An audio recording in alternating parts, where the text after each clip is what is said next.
Every day, millions of people around the world hit the links to play a round of golf. While most people do it for fun, the very best at the game are able to earn millions of dollars a year as professionals. However, this global recreational and competitive sport has origins that most people aren't even aware of, dating back even earlier than its generally recognized origin. Learn more about the history of golf and how it became the sport that it is today on this episode of Everything Everywhere Daily.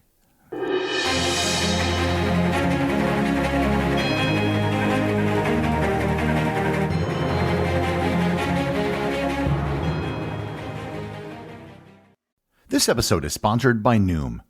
You know the problem with fads, they come and they go. But when it comes to weight management plans, you want a long-term solution. And that's Noom. You're probably well aware that lots of weight programs out there focus on what you eat. Well, Noom is using science to help you understand why you eat, and that makes a huge difference.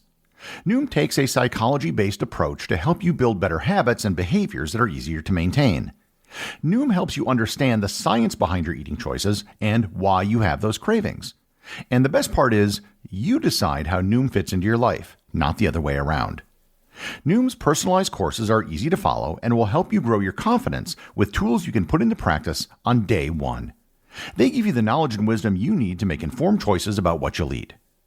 Based on a sample of 4,272 Noomers, 98% say that Noom helps them change their habits and behaviors for good. Start your trial today at Noom.com. That's Noom.com to sign up for your trial today. This episode is sponsored by About the Journey.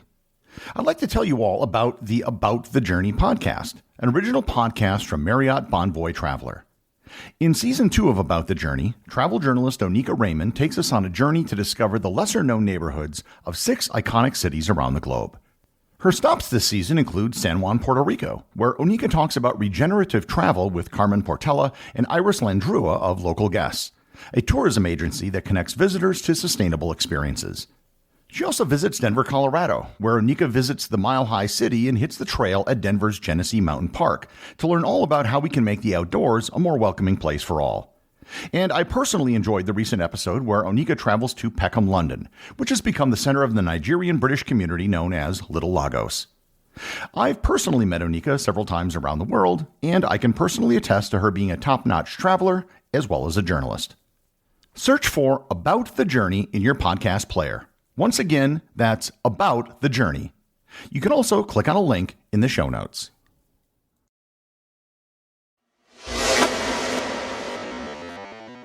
Golf is a sport that has a better known origin story than most sports.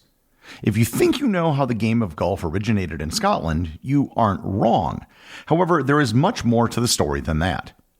To understand the true origins of golf before the modern game was developed in Scotland, we have to go back even further and cross the sea into continental Europe. In particular, we need to go to the Netherlands. Hitting a ball with a stick is a pretty simple activity that's been around for a very long time. The origins of hitting a ball with a stick is unknown, but there were many informal games that people played where they would either try to get a ball as close as possible to an object or try to reach an object in the fewest number of swings.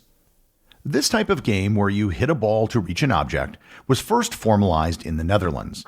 The first mention of such a game appeared in the 13th century, and the game was called golf, spelt with a C or a K. As far as we can tell, the rules of golf were pretty simple, as it was just hitting a target hundreds of yards away in the fewest number of strokes. The target wasn't necessarily a hole in the ground. It probably would have been something like a large rock, a tree, or the side of a barn. Golf wasn't played on a formal course. You could play golf anywhere, including on a street or a field. Not surprisingly, golf resulted in a lot of broken windows. In 1326, golf was banned in Brussels. Anyone caught playing golf would be fined 20 shillings or have their overcoat confiscated. In 1389, the city of Haarlem created a field solely for the purpose of playing golf because it had become too dangerous to play within the walls of the city. Golf also developed into a team game, not simply an individual sport. In the 16th and 17th centuries, Europe had the Little Ice Age, which resulted in rivers and canals in the Netherlands freezing over in the winter. These ice fields proved to be a particularly popular place to play golf in the winter. It resulted in the game changing with specialized sticks and balls. Paintings and drawings from this period show people playing with sticks that either look suspiciously like golf clubs or at least like field hockey sticks. The balls at this time would have been made out of wood or leather.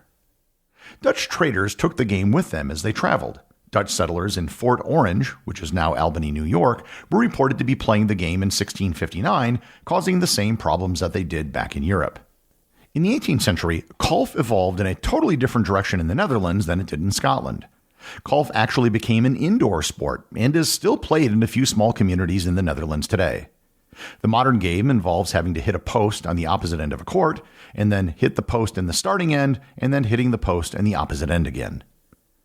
There was an active amount of trade between the Netherlands and the southeastern coast of Scotland.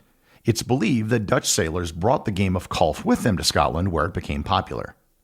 The word golf also became golf at some point in Scotland. It may just have been an issue of translation, or it may have been a reference to an old Scottish word meaning to strike. It isn't known when golf arrived in Scotland, but in 1457, King James II of Scotland passed a law outlawing the playing of golf and football because it took away from archery practice.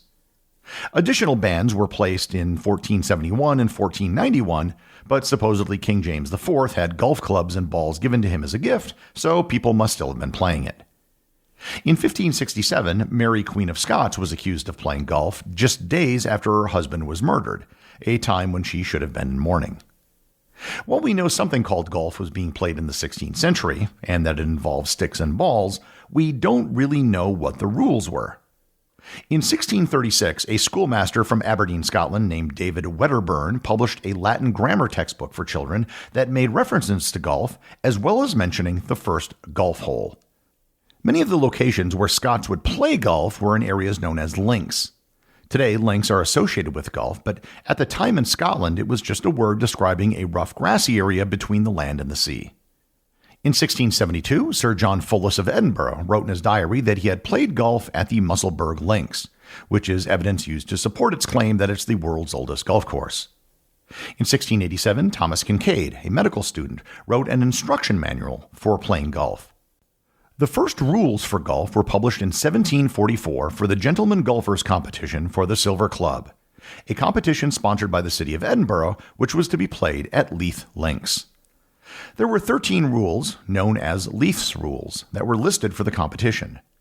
Over 30 different clubs around Scotland adopted these 13 rules, and it became the basis for the modern game of golf.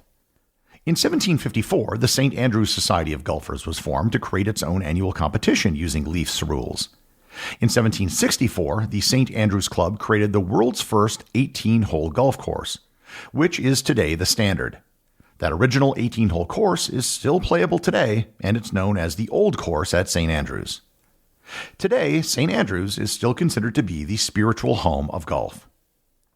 In the 19th century, golf began to spread outside of Scotland. Clubs and courses began to spread all over England and then around the world. One of the biggest changes was to the ball. Golf balls in the 18th and early 19th centuries were made of leather and stuffed with feathers. However, balls transitioned to be made out of gutta percha, a natural latex found in trees in Southeast Asia. These balls, known as gutties, were easier to produce, were more durable, and provided a more consistent performance. Some golfers began playing for money and were actually able to make a living at it. In 1860, the Prestwick Golf Club in Scotland established an annual tournament for professional golfers, which was known simply as the Open Championship. 8 golfers competed in the inaugural event, which was won by Willie Park Sr. The event is still played today, sometimes being known as the British Open, and is one of the 4 major tournaments in professional golf. While golf was gaining in popularity throughout the 19th century, it exploded in popularity in the last 2 decades of the century. As people now had more leisure time, more people played golf. To put this into perspective, in 1880 there were 12 golf courses in England. By 1900, just 20 years later, there were 1,000. In the United States, several clubs formed to organize competitions, several of which hosted their own national amateur championships. Several of these clubs came together in 1894 in New York City to form the United States Golf Association, or USGA. They hosted the first United States Open Championship in 1895. All of the winners of the tournament were either English or Scottish until 1911. With the explosion of golf, there were still differing rules which were played all over the world. In 1899, the Royal and Ancient Golf Club of St. Andrews issued a set of rules which were designed to be used by all golf courses around the world. The USGA then later largely adopted the St. Andrews rules, establishing these two organizations as the most important ones in setting the rules of golf.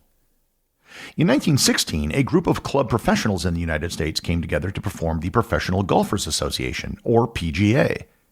They hosted their own tournament that year, the PGA Championship, which is today one of the four major tournaments.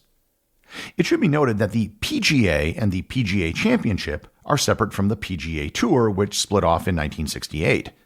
The PGA Tour is for professional golfers, and the PGA is for club pros.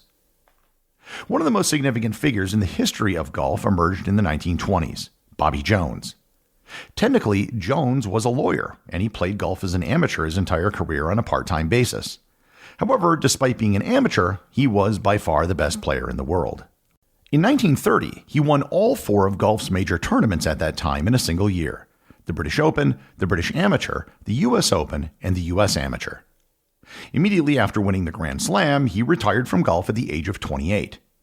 He technically did turn professional, but only so he could make money from films and books. He never made a dime playing competitive golf. He established the Augusta National Golf Course in Augusta, Georgia in 1930, and in 1934 the club hosted their own competition called the Masters. Given its association with Jones, the tournament attracted all the top players immediately and quickly became known as the fourth of the major tournaments. If you were to go back in time about 100 years, the rules and courses would look very similar. The biggest difference was the equipment. While the Gutty was the most popular ball, there were no rules about the size or weight. The USGA finally put rules in place regulating the size and weight of a golf ball to make a more level playing field. Golf clubs were originally made completely out of wood. In the 19th century, wood was only used in the shaft, and the head of the club was made out of iron. Clubs made entirely out of steel began appearing in the late 19th century. In the 20th century, advances in material science often found their way quickly into golf clubs and golf balls. Eventually, the rules of golf began to have very technical regulations for golf equipment that regulated how clubs and balls behaved, not just their weight or what they were made out of. While golf has traditionally been a male sport, women golfers have existed since the game was first established. Babe Didrikson Zaharias, an Olympic gold medalist, became one of the world's most famous golfers in the 1930s. The United States Women's Open was established in 1946, and the Ladies Professional Golf Association, LGPA, was established in 1950, one of the first professional sports leagues for women. Today, golf is big business. It's both a major professional sport as well as being actively enjoyed by amateurs around the world. It's estimated that there are over 40,000 golf courses around the world, with over 16,700 of them in the United States alone. Over 66 million people in the world play golf, enough that if they were their own country, it would be the 24th largest in the world. The global golf industry is over $100 billion annually, which is more than the annual GDP of Venezuela. By any measure, golf has become one of the most popular sports and activities on the planet, which isn't too bad for something that started out with a bunch of people hitting rocks with sticks. The executive producer of Everything Everywhere Daily is Charles Daniel. The associate producers are Thor Thompson and Peter Bennett. Today's review comes from listener Yun Lee over on Spotify. They write, "My son Elliot, who is 9 years old, listens to your podcast every day before sleep. He loves your podcast. Thanks for producing such an informative podcast, which is suitable for all ages." Well, thank you, Yun Lee. I'm glad that your son enjoys the show, and I seem to have a big following amongst a certain group of 9-year-olds. As always, as a reminder to all the parents out there, I'll always try to keep any unnecessary foul language out of the show, and I'll make it as clean as history will allow. Remember, if you leave a review or send me a boostagram, you too can have it read on the show.